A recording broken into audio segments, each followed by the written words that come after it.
Warren Batu. Terima kasih Tan Sri Speaker. Soalan saya nombor 6.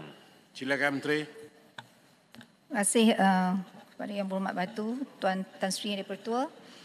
Saya mohon supaya pertanyaan ini dijawab bersekali dengan pertanyaan bertarikh 17 Oktober oleh YB Seputih dan juga YB Jelutong. Kemudian 21 November soalan daripada YB Jelutong juga, dan pada 3 Disember ada soalan daripada YB Bukit Bintang kerana menyentuh isu yang hampir sama. Silakan.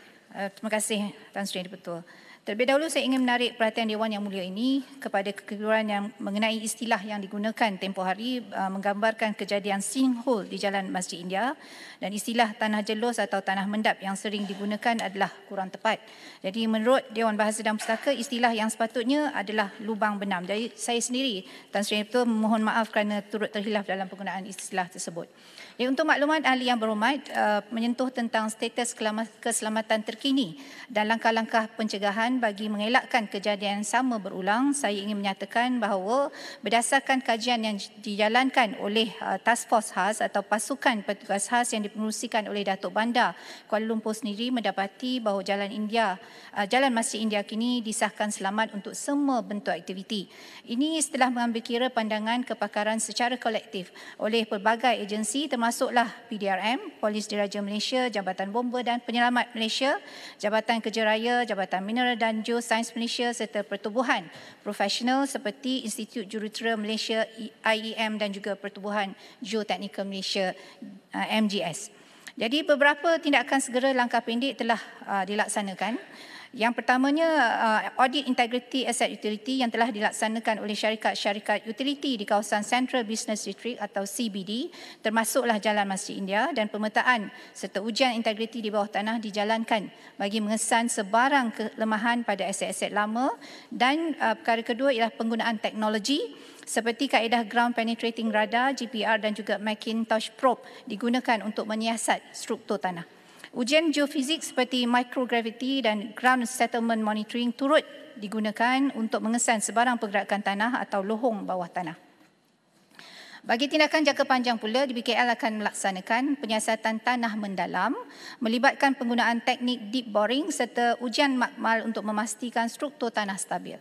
Laporan geoteknikal oleh jurutera bertauliah akan disediakan untuk kawasan-kawasan yang dikenal pasti berisiko, dan DBKL juga akan melaksanakan komunikasi awam dalam platform media sosial untuk memberi makluman dan keyakinan kepada masyarakat mengenai tahap keselamatan di kawasan Jalan Masjid India. Seterusnya berkaitan dengan pampasan kepada ahli keluarga mendiang G. Wijaya Lakshmi, untuk makluman ahli yang berhormat, atas dasar keprihatinan, kerajaan melalui DBKL telah menyumbangkan sebanyak RM30,000 untuk membantu waris mangsa dalam meringankan beban mereka akibat daripada tragedi tersebut. Keluarga mangsa turut juga menerima sumbangan sebanyak RM10,000 daripada pihak swasta, dan sebenarnya ini semua merupakan tanggungjawab sosial untuk kita membantu keluarga mangsa yang trauma akibat kehilangan orang yang tersayang.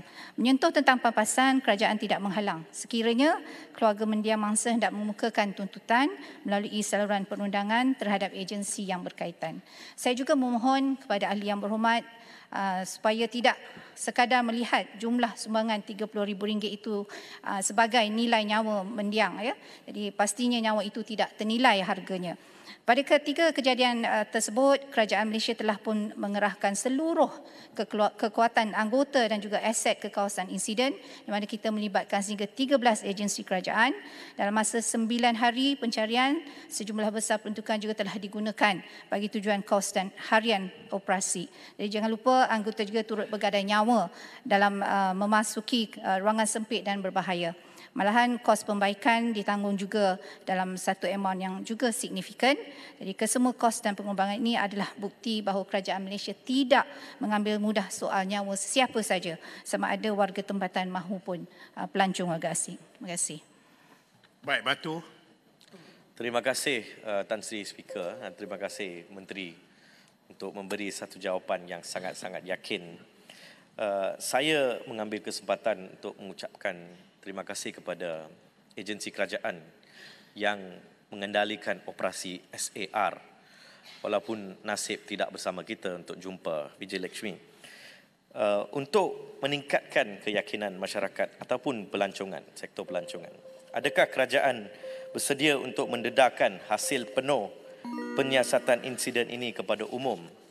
Dan saya ingin juga bertanya berkaitan dengan artikel yang keluar selepas insiden Masjid India itu oleh pakar geologi yang memberi amaran terhadap 6 lokasi di sekitar ibu kota yang berisiko tinggi di Kepong, Ceras, Pudu, Kampung Baru, Ampang dan Pandan Jaya. Mohon Menteri bagi pandangan. Terima kasih. Terima kasih Yang Berhormat. Untuk makluman ahli Yang Berhormat, kerajaan sentiasa komited terhadap ketelusan dalam setiap siasatan yang telah dijalankan dan lebih-lebih lagi apabila ini melibatkan keselamatan awam. Hasil penuh penyiasatan insiden lubang benam di Jalan Masjid India dan kawasan sekitarnya telah dalam peringkat akhir penelitian oleh pelbagai agensi dengan koordinasi antara Insiden Commander, OCPD Dan Wangi dan juga JWP serta DBKL. Manakala bagi laporan penilaian geoteknikal, ia melibatkan penemuan hasil daripada penggunaan teknologi seperti ground penetrating radar dan juga microgravity testing untuk memastikan kestabilan tanah di kawasan berisiko termasuklah kawasan Central Business District yang Kuala Lumpur, dan kajian ini membantu dalam mengenal pasti sekiranya masih ada kawasan yang mungkin terdedah kepada masalah lubang benam di masa hadapan.